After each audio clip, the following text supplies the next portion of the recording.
Vamos a dar inicio a este coloquio de neuropediatría. Yo soy el doctor Dagoberto Cabrera, neurólogo, neuropediatra, docente y coordinador del posgrado de neuropediatría de la Universidad de Antioquia. Y tengo el gusto de presentarles a la doctora Verónica Jaramillo, fellow de segundo año de la subespecialidad de neuropediatría, quien nos va a ilustrar un caso clínico. Bienvenidos, gracias. Adelante, doctora Verónica. Muchas gracias, doctor. Buenas noches a todos. Gracias por estar aquí. Como el doctor ya les dijo, mi nombre es Verónica Jaramillo Palacio.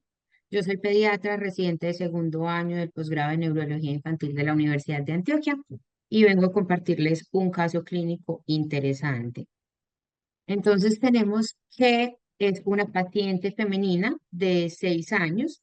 Ella es originaria de Venezuela, pero reside en el Carmen de Viboral, que es un municipio cercano a Medellín, más o menos a 1 hora de camino o un poco menos, acá en Antioquia. Pesa 19 kilos, pertenece a EPS Sura. Venía escolarizada hasta el año 2023, cursó primero de primaria y le iba bien, pero tuvo unos eventos de matoneo que la llevaron a desescolarización. Pero por lo demás, en su vida diaria tenía un comportamiento tranquilo y ha sido independiente para sus actividades básicas. Entonces, cuando nos llegó, esta chica llegó con un cuadro febril que llevaba más o menos 7 días de evolución al ingresar a nuestra institución. Inició más o menos hacia el 18 a 20 de abril con fiebre y dolor abdominal localizado principalmente en hipogastrio, que consultó inicialmente a un servicio de urgencias primero, segundo nivel. Se dio una impresión diagnóstica de una infección urinaria, se ordenó cefalexina por 7 días y cuando iba cerca de completar los 7 días, el 25 de abril, se dieron cuenta los padres que estaba derramando los alimentos, principalmente los líquidos, por la comisura labial derecha, por lo cual consultaron a urgencias. En ese momento, en las urgencias donde la atendieron, tuvieron la impresión diagnóstica de una parálisis facial que en ese momento no fue en nuestra institución y pensaron que era de tipo periférico, por lo tanto, refirieron para seguir por consulta externa. Pero posteriormente, en los 2 días siguientes, inició con dificultad para escribir con la mano derecha, pérdida del control de esfínteres y dificultad para hablar con una afasia de tipo motor.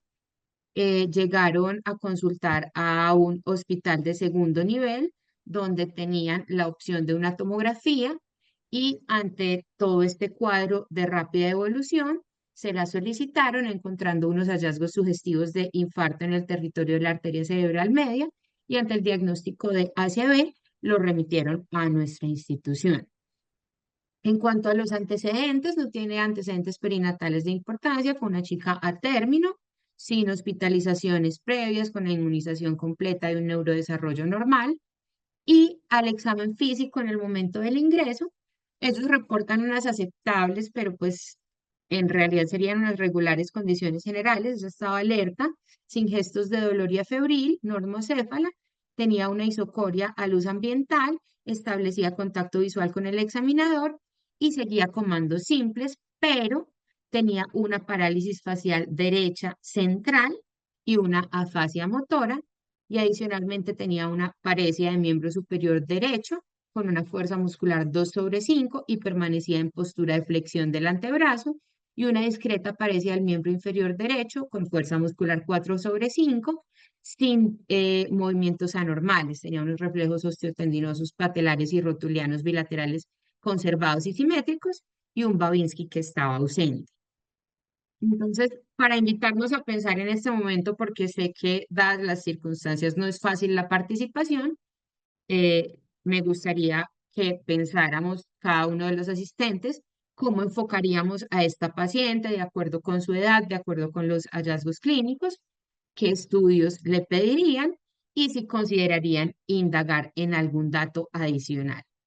Les cuento nuestro enfoque diagnóstico entonces. Fue una chica, una escolar femenina sin antecedentes de importancia, con un ACV isquémico en territorio de la cerebral media derecha, con una impresión diagnóstica en ese momento de unas posibilidades múltiples, que serían una neuroinfección, en la cual había que considerar riesgo epileptogénico y para lo cual se pidió un perfil infeccioso y unos estudios de líquido cefalorraquídeo, una posibilidad de autoinmunidad en la cual se solicitó un perfil autoinmune y otra probabilidad diagnóstica de alguna enfermedad granulomatosa o una vasculitis. Se solicitaron estudios para esto y se pidió una resonancia contrastada. Entre tanto, la paciente se le inició tratamiento con levetiracetam para evitar que tuviera crisis epilépticas ante la sospecha de una neuroinfección y se hizo cubrimiento de amplio espectro con vancomicina, ceftriaxona y aciclovir y se inició dexametasona. Ella durante la evolución les voy a ir contando que fue mejorando clínicamente, por lo cual se dejó finalmente con aciclovir y levetiracetam cuando los cultivos fueron negativos. Sus paraclínicos iniciales realmente tenían una hemoglobina de 11,6, unos leucocitos que no eran llamativos, no había trombocitopenia, tenía un fibrinógeno bien, no tenía alteración en tiempos de coagulación, en función renal ni hepática y tenía una proteína C reactiva de 1. En cuanto al citoquímico del líquido cefalorraquídeo, tenía unas proteínas de 25,4, una glucosa de 53 con una sérica de 85, unos leucocitos de 0 y unos eritrocitos de 2 y un panel para meningitis, una PCR múltiplex, un film array negativo. El KOH también fue negativo y varios días después el cultivo para aerobios también y ADA fue de 0. Se le pidió también VIH con carga viral, que ambos fueron negativos, una IgG para toxo que fue negativa, BDRL, Epstein-Barr, también no reactivos, un urocultivo que posteriormente salió negativo, al igual que los hemocultivos. Y se le solicitó una resonancia cerebral inicial que les voy a comentar.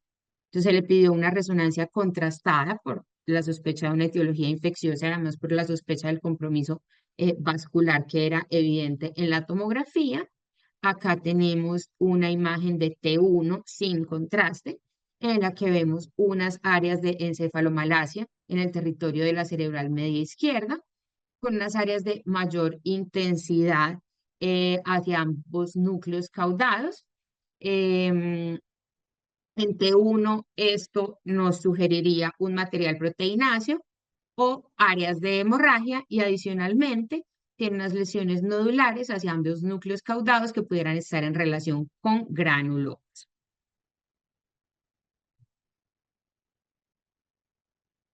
Este otro T1 sin contraste nos muestra también las áreas de encefalomalacia, territorio de la cerebral media izquierda, tiene áreas de mayor intensidad de la encefalomalacia en los núcleos caudados como habíamos visto y también vemos aquí, posterior a la administración de medio de contraste, que las lesiones realzan excéntricamente en el núcleo caudado y en el putamen de forma bilateral, siendo obviamente más prominentes del lado izquierdo. En el T1 con contraste, como vemos aquí, vemos áreas de realce giriforme que nos sugieren que el infarto es de tipo subagudo y un compromiso más leptomeningio y tiene múltiples lesiones nodulares que son compatibles con granulomas. Y el realce nodular y anular con un anillo excéntrico y realce leptomeningio en este T1 con contraste.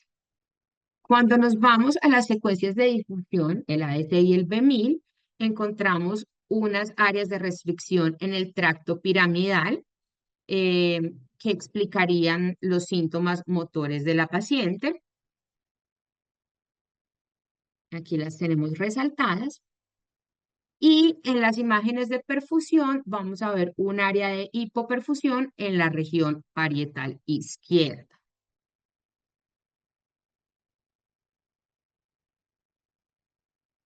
En cuanto a la angioresonancia, la carótida supraclinoidea se ve adelgazada al comparar con la arteria cerebral media y tiene una irregularidad bilateral del segmento A1 con una asimetría y una prominencia de los vasos lenticuloestriados derechos.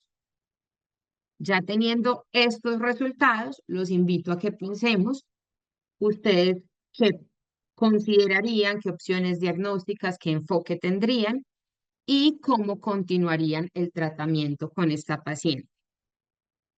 Les cuento que ella llegó el 27, para el 30 ya teníamos resultado de múltiples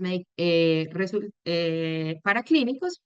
Teníamos una BSG2, un complemento que no estaba consumido, una prueba de ciclaje negativa, tenía toda la parte de procoagulabilidad en rangos normales y un uroanálisis ligeramente turbio, pero sin leucocitos ni bacterias y no tenía tampoco nitrito. Y en ese momento se decidió repetir citoquímico de líquido cefalorraquídeo porque seguíamos considerando la posibilidad de una causa infecciosa y ella continuaba con su tratamiento en este momento solo con aciclovir pensando en una etiología viral. Este control de líquido cefalorraquídeo nos mostró unas proteínas de 16,5, una glucosa de 61, seguía sin leucocitos y unos eritrocitos de 135.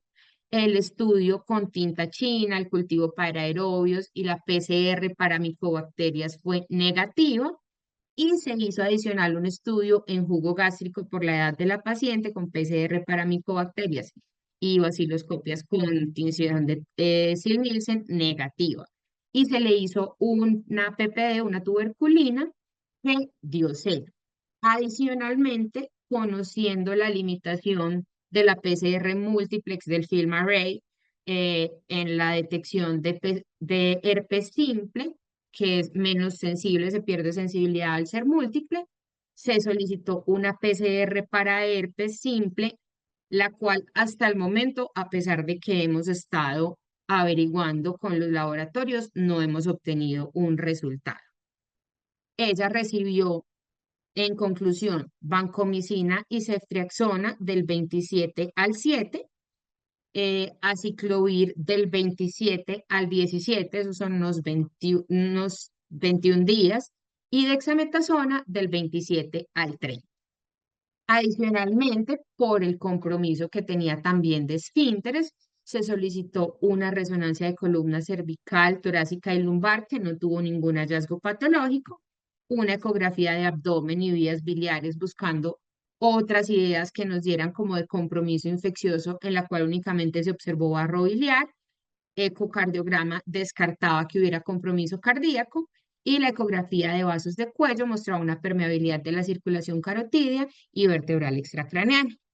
Se le repitió en ese momento la resonancia el 11 de mayo y en este momento se evidenció una lesión isquémica frontotemporal izquierda y una persistencia de esa hiperintensidad que habíamos observado en el T1 sin contraste a nivel de ambos núcleos caudados.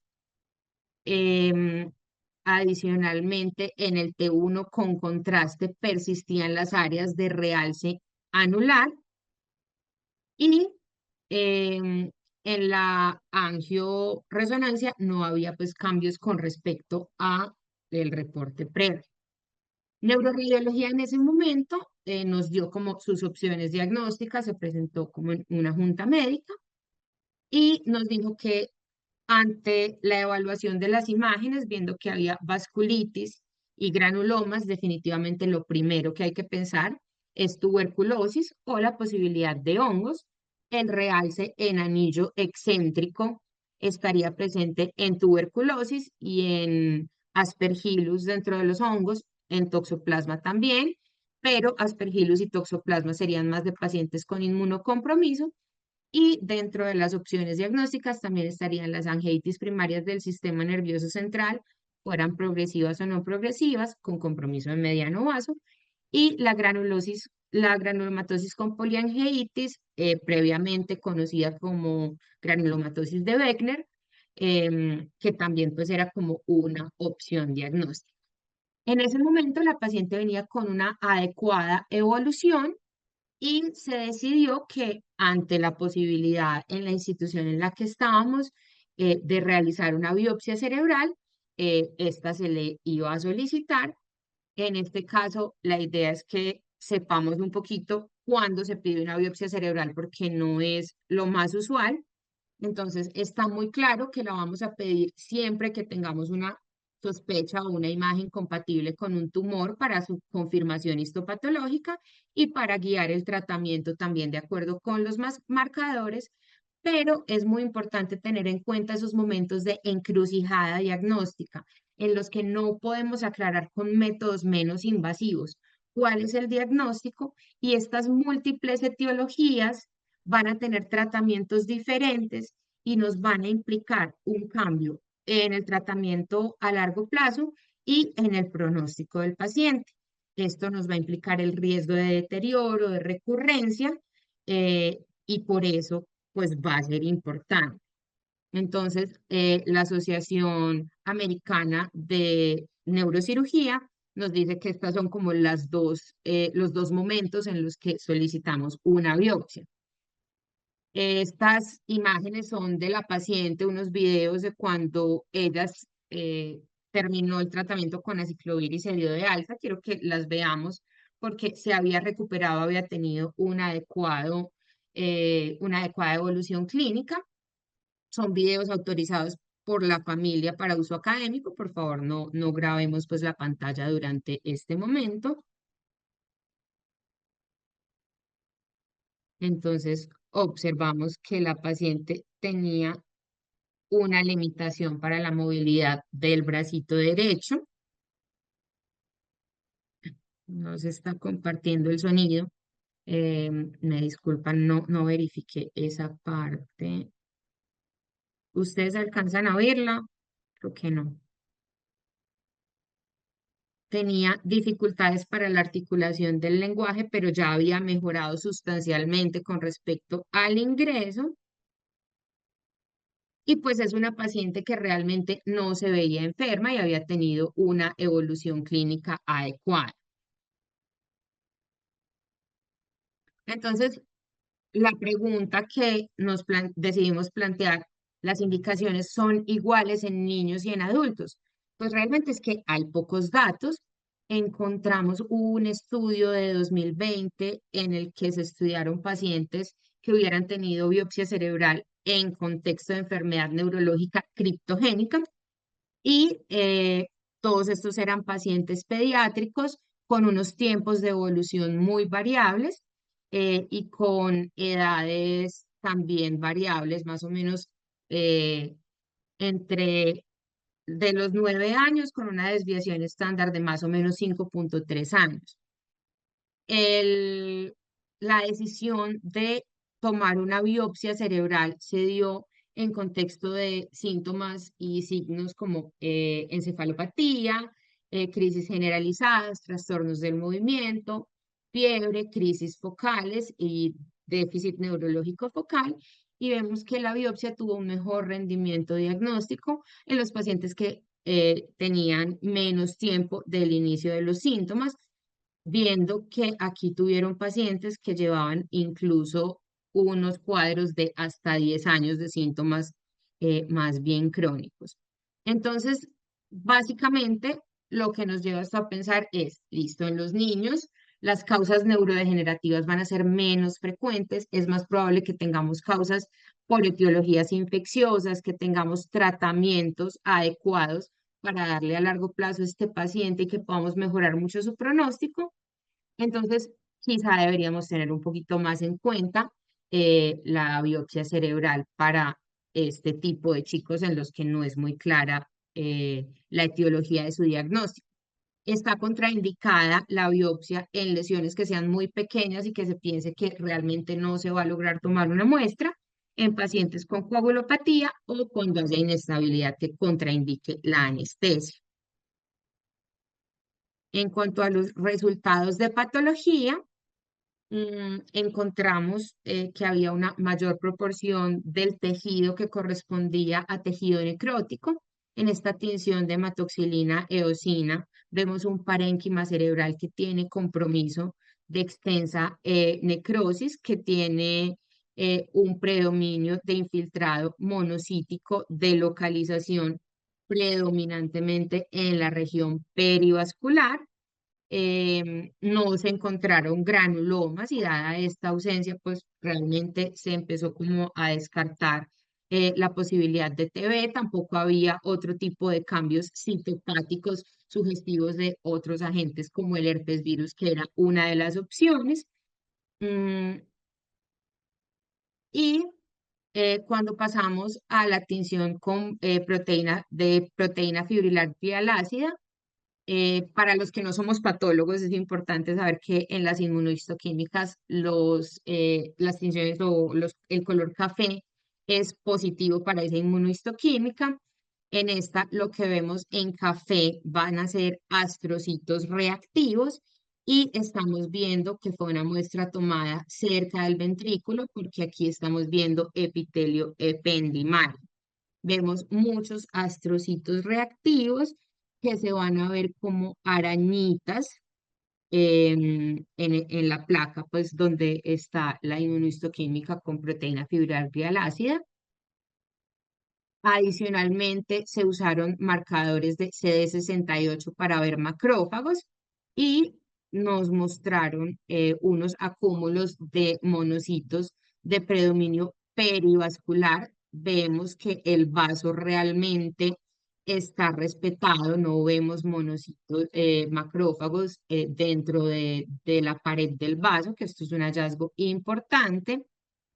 Y vemos células microgliales abundantes, activadas, que son las de color café, y tienen proyecciones, pues por ser células microgliales, ellas hacen parte del sistema monocito macrófago. Lo que nos están mostrando o nos están indicando es una inflamación marcada, que es un claro reflejo de un proceso reactivo frente a algún agente que está causándola. Y en la tinción PAS, que usa para buscar hongos, en este caso no se encontraron hongos, pero se encontraron unos puntos positivos en citoplasma de los macrófagos que se dan por fagocitosis de la mielina. Nos muestra un poco de desmielinización, pero en este caso no porque estemos en contexto de una enfermedad desmielinizante, sino porque la misma inflamación va a generar que esos macrófagos estén activados y fagociten algo de la mielina. Entonces, para concluir de la parte de la patología, em, vimos que había una ausencia de granulomas. Esta ausencia de granulomas nos va a descartar entonces infección por hongos, tuberculosis y también nos va a descartar sarcoidosis. La ausencia de polimorfonucleares en la pared de los vasos nos descartaría una vasculitis primaria. En esas vasculitis suele verse vasos con paredes engrosadas, con presencia de fibras elásticas alrededor del vaso que generarían una imagen de double barrel gun o pistola de dos cañones. Tampoco se vieron inclusiones en el sistema periventricular que fueran sugestivas de toxoplasma y de citomegalovirus. De todas formas, ya teníamos una serología negativa para esto. Y pues con las patologías, con las tomas de biopsia, siempre nos va a quedar esa duda de si realmente el tejido que obtuvimos es representativo de las lesiones reales, pero especialmente en este caso porque había gran porcentaje de necrosis. En conclusión de esta biopsia, únicamente podemos decir que había una marcada respuesta inflamatoria con abundante necrosis y se sugería que fuera de una etiología de tipo más viral. Ya entrando un poquito como en el enfoque del niño con ACV, que fue pues lo que nos trajo a evaluar esta paciente, para conocer y enfocar a estos pacientes, tenemos que dividirlos primero en si es un ACV en la infancia, que se da después de los primeros 28 días y que va a tener unas etiologías muy distintas al ACV perinatal, que es aquel en los primeros 28 días de vida. Va a ser una de las primeras 10 causas de muerte. Un factor de riesgo va a ser la adolescencia, las mujeres, los hombres y ser de raza negra. Y los factores de riesgo van a variar de acuerdo con la edad y las manifestaciones clínicas, aunque se pueden parecer a las de los adultos, pueden tener un curso mucho menos abrupto y es más frecuente que haya como manifestación inicial cefalea y presencia de crisis epilépticas, que en el caso de esta paciente no las hubo.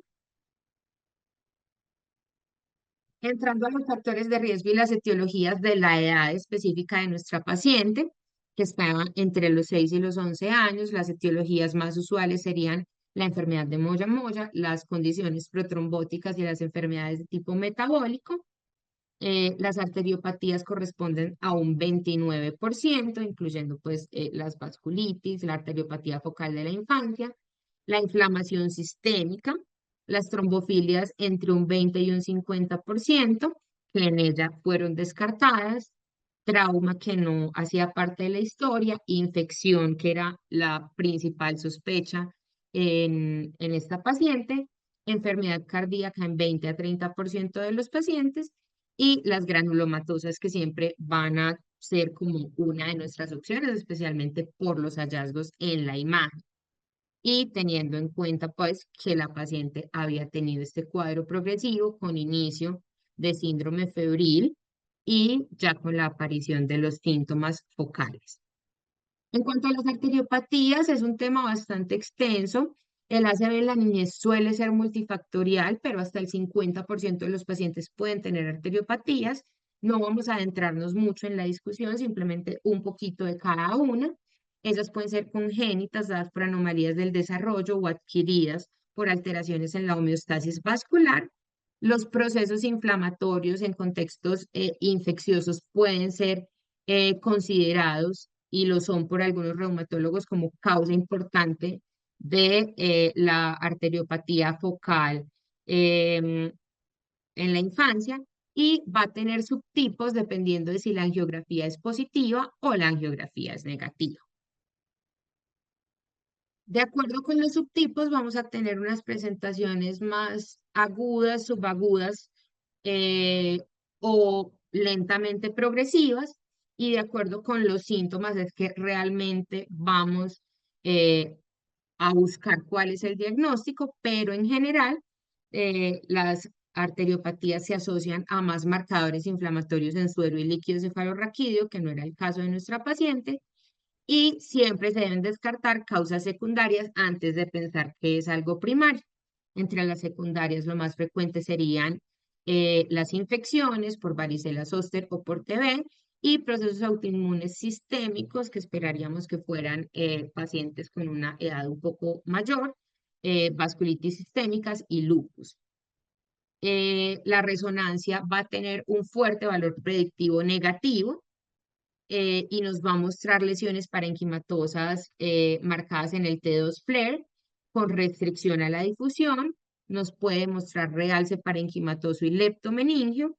En SWI podemos ver microsangrados y realce de la pared vascular en las secuencias de sangre negra.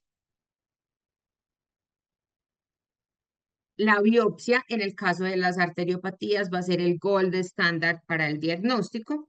Entonces, este es uno de los casos en los que definitivamente hay que considerar. En cuanto a las causas infecciosas, vamos a tener muchas, dependiendo del curso del paciente. Si tiene un curso agudo, podemos dividirlo en tres principales etiologías: bacterianas, virales o parasíticas. Las bacterianas van a depender mucho del grupo etario del paciente y del estado de inmunocompetencia o la presencia de cirugías, de neurocirugías recientes o derivación ventriculoperitoneal. En cuanto a las virales, hay múltiples: los enterovirus, los herpes virus, las arbovirosis, que lastimosamente en nuestro medio no tenemos forma de detectarlas, el VIH, y va a haber otras parasíticas. Y ya cuando tenemos cursos más crónicos, debemos pensar en infecciones bacterianas, pero por micobacterias, ya sea tuberculosis o atípica, puede haber sífilis meningovascular y las fúngicas dependen de si estamos hablando de un paciente inmunocompetente o inmunocomprometido.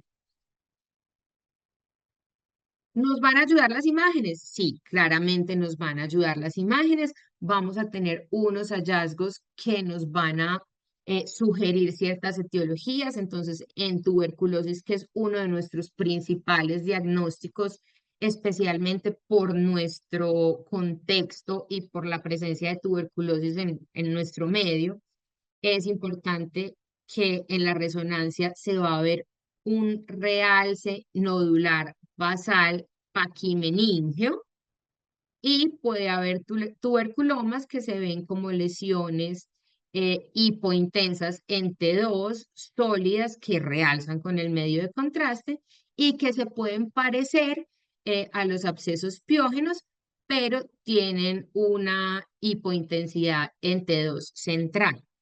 El herpes simple, que en general no va a comprometer los núcleos de la base, por lo cual, pues, digamos que si bien nuestra paciente hizo parte de las sospechas diagnósticas, esto no termina de cuadrar del todo.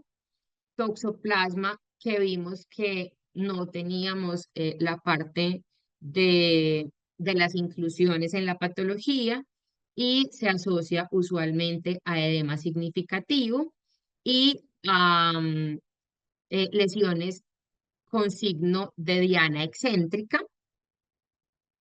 Y ya yéndonos por el tipo de lesión, pues también tenemos opciones de mirar. Entonces, primero estábamos pensando etiologías, estas pueden ser las lesiones que debo tener, pero yo tengo una resonancia y tengo unas hiperintensidades en T2 FLAIR. ¿Qué puedo pensar? Si son en la región límbica, herpes virus simple y herpes tipo 6. Si es en la sustancia gris profunda, arbovirus.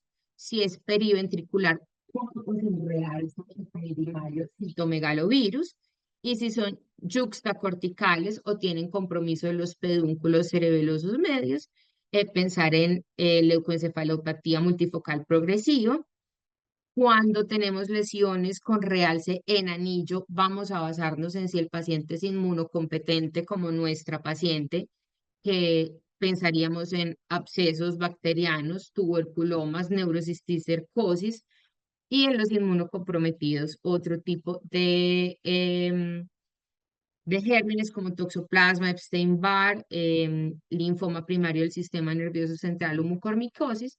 Y ya cuando tenemos otro tipo de lesiones, pues tenemos que pensar, dependiendo de la lesión, en gérmenes diferentes.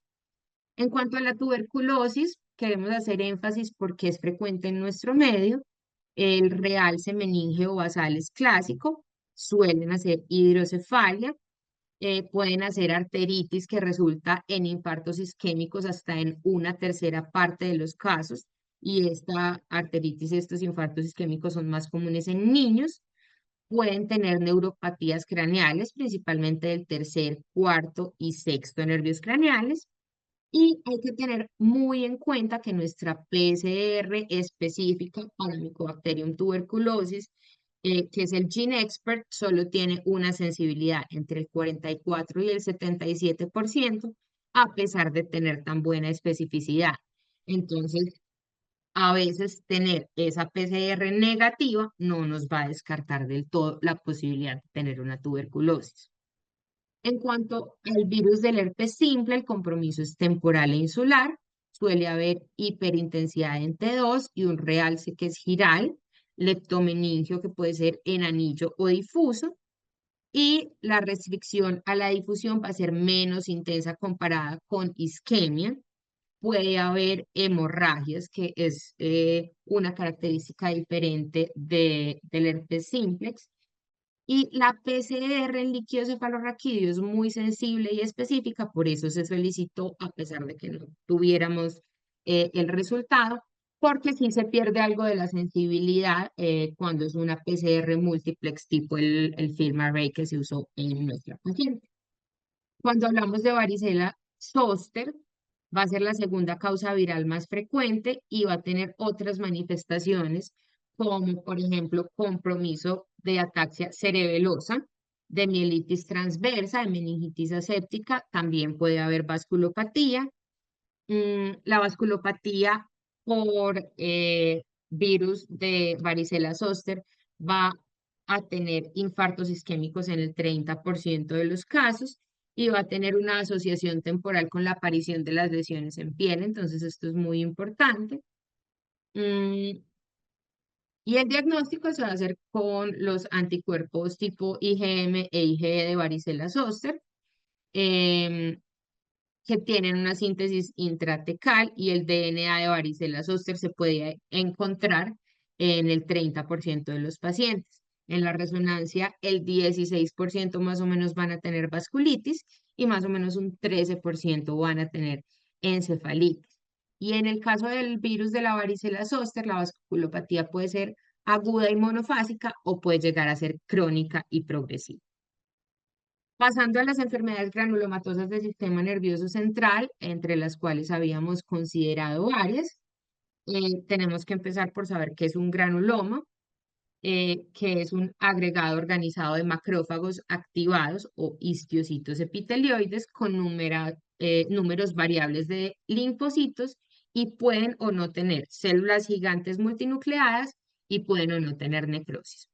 Van a ser de causas infecciosas como la tuberculosis, la neurosífilis, algunas pues como de lo que ya mencionamos. Y entre las no infecciosas nos pareció importante resaltar la sarcoidosis porque a pesar de que no es frecuente, pues debemos tenerla en cuenta dentro de este tipo de pacientes. Hablando de sarcoidosis, es una patología inflamatoria granulomatosa de la infancia, caracterizada por la presencia de granulomas epitelioides que no son caseificantes a diferencia de los de la tuberculosis y van a estar en diferentes órganos y tejidos. Va a ser rara en la población pediátrica y va a tener dos formas de presentación, la de inicio temprano en menores de 5 años, que puede ser esporádica o familiar. Los casos familiares se suelen asociar a mutaciones en NOD2 y CARD15. Van a tener una triada clásica que es de poliartritis, uveitis y erupción cutánea en el 75% y el 25% van a ser compromiso de otros órganos, mientras que la sarcoidosis de inicio tardío se va a dar en pacientes mayores de 5 años. Normalmente no tiene asociación con las mutaciones mencionadas en la de inicio temprano y va a tener una clínica más similar a la del adulto, con fiebre, con afección multiorgánica, sobre todo de tipo pulmonar, cutáneo, neurológico, la parte ocular, renal y articular, y van a tener adenopatías y hepatoesplenomegalia. Cuando hay neurosarcoidosis, esta puede ocurrir dentro del contexto de una sarcoidosis sistémica o como un proceso aislado. Y el diagnóstico de neurosarcoidosis en niños es bastante desafiante debido a la escasez de estudios.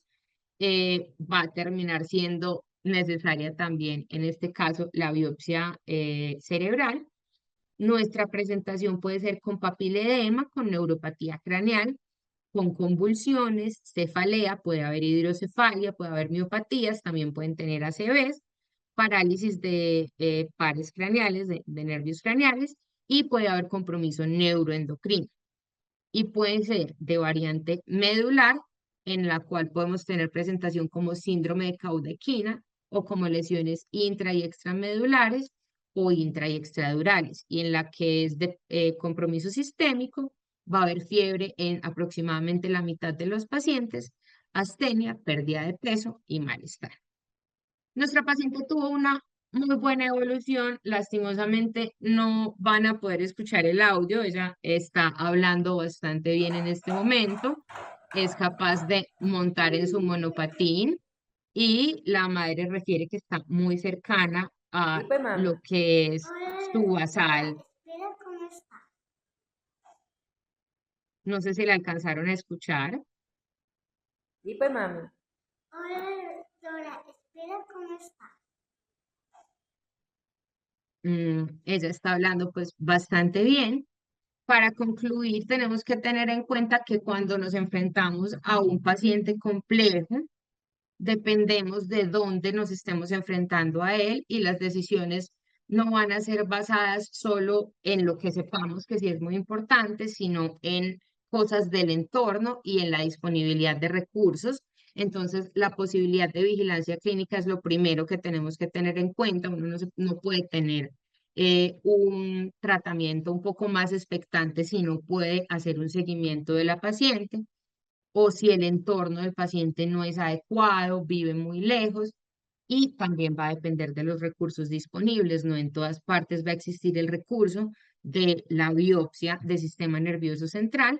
En este caso, por haberlo tenido disponible, se utilizó, pero probablemente en otro contexto, si no se hubiera tenido, por epidemiología, se hubiera considerado la opción de una tuberculosis y probablemente ella hubiera recibido un tratamiento completo porque se hubiera visto la mejoría clínica, eh, y no hubiéramos tenido como decir que no había sido por el tratamiento antituberculoso. Tenemos que recordar el uso de esas herramientas diagnósticas, especialmente porque no es diagnosticar por diagnosticar, sino hacer diagnósticos diferenciales que nos impliquen un cambio en ese enfoque terapéutico, en ese tratamiento, y que nos ayuden a poder decirle a los padres un pronóstico probable, porque esto va a ayudar también como con la ansiedad de la familia y va a ayudar a que sea mucho mejor la evolución de los pacientes y la confianza que tengan en nosotros como médicos tratantes. Eso era todo lo que traía para presentarles. Muchas gracias por su atención. Quedo atenta a dudas, comentarios.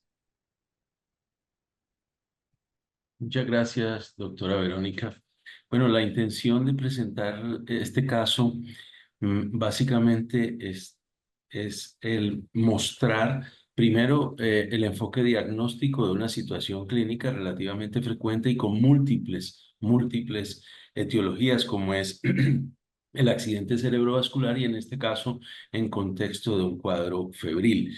Si recapitulamos este caso, era una niña, una inmigrante venezolana, estaba vacunada, pero presentó un cuadro febril, luego una focalización neurológica y una evidencia inflamatoria a nivel del sistema nervioso central, a nivel intracraniano, dada por el comportamiento de las lesiones por resonancia. Sin embargo, el líquido cefalorraquídeo fue un líquido acelular, pero mm, cuando las herramientas que tenemos no nos dan no solo un diagnóstico específico, sino no nos descartan de manera categórica una posibilidad que epidemiológicamente es muy importante en nuestro medio, yo creo que hay que ascender en esas herramientas de diagnóstico.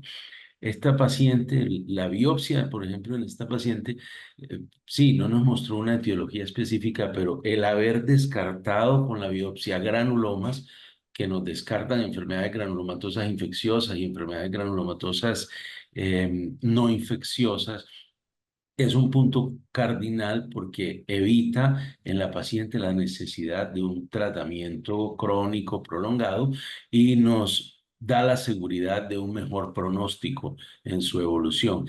Y lo otro es con relación al diagnóstico de vasculitis. Pues esta paciente pudo haber tenido una vasculitis. Nosotros con las herramientas de neuroradiología, en este caso particular, si bien no demostramos inflamación por la imagen en la pared vascular, no contamos con algunas técnicas como sangre negra, entonces no teníamos la suficiente sensibilidad o especificidad para descartar ese elemento. Y ese es el segundo hallazgo muy importante en esta biopsia, que muestra inflamación perivascular, pero la pared del vaso está sana. O sea, es decir, no hay un componente de vasculitis primaria y nos evita de pronto embarcar a esta paciente en un tratamiento prolongado. Entonces, en este caso, aunque como repito, no nos dio la biopsia un diagnóstico específico, nos descartó lo que queríamos descartar. Y si vemos la evolución de la paciente con un manejo relativamente conservador, eh, ha sido muy buena. Ha sido muy buena, se ha recuperado y eso va también a favor de la posibilidad de que haya sido un cuadro vascular viral, aunque no demostramos el agente etiológico en particular. Eso nos parece que es lo didáctico de este caso. Estamos abiertos a los comentarios, a las preguntas.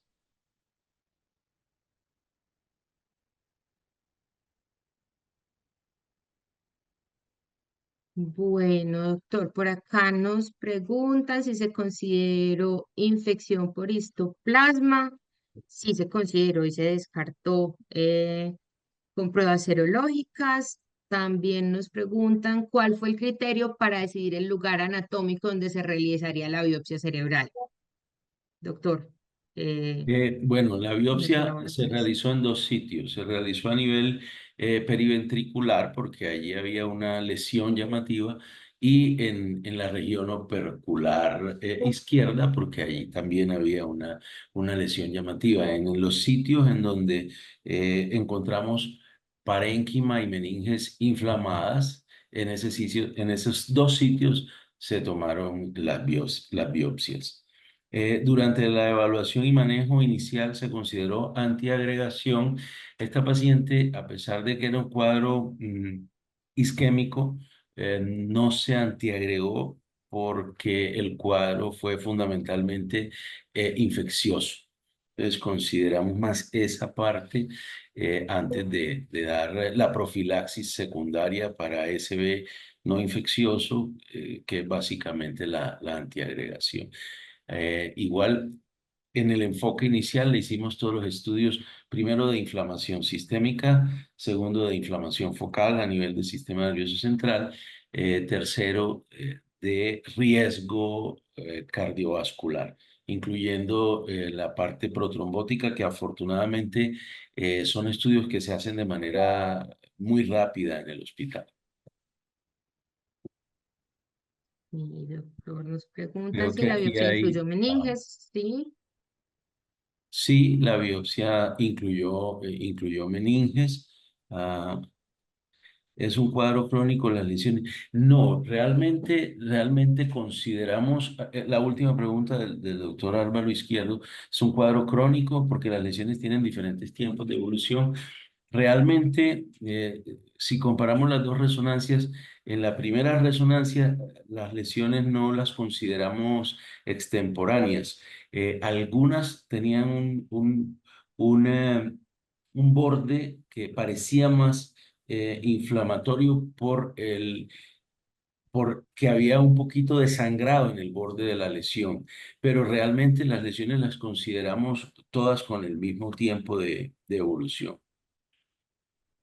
No las consideramos lesiones extemporáneas.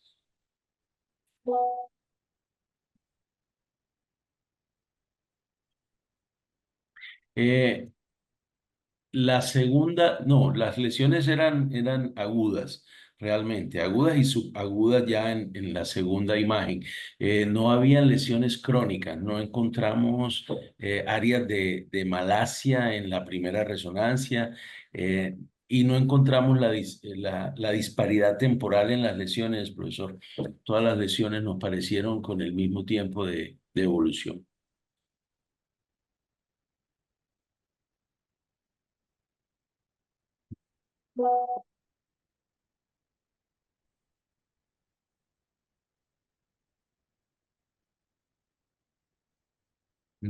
Verónica, ¿usted ve alguna otra pregunta? Creo que esa es la última. Sí. Creo que esa era la última, doctor. No veo ninguna otra pregunta. Bueno, yo creo que hemos sido rigurosos también con el tiempo. Espero que la discusión haya sido académicamente productiva y muchas gracias a todos por la oportunidad de compartir este escenario académico. Muchas gracias a todos por su atención y esperamos que haya sido de provecho para ustedes.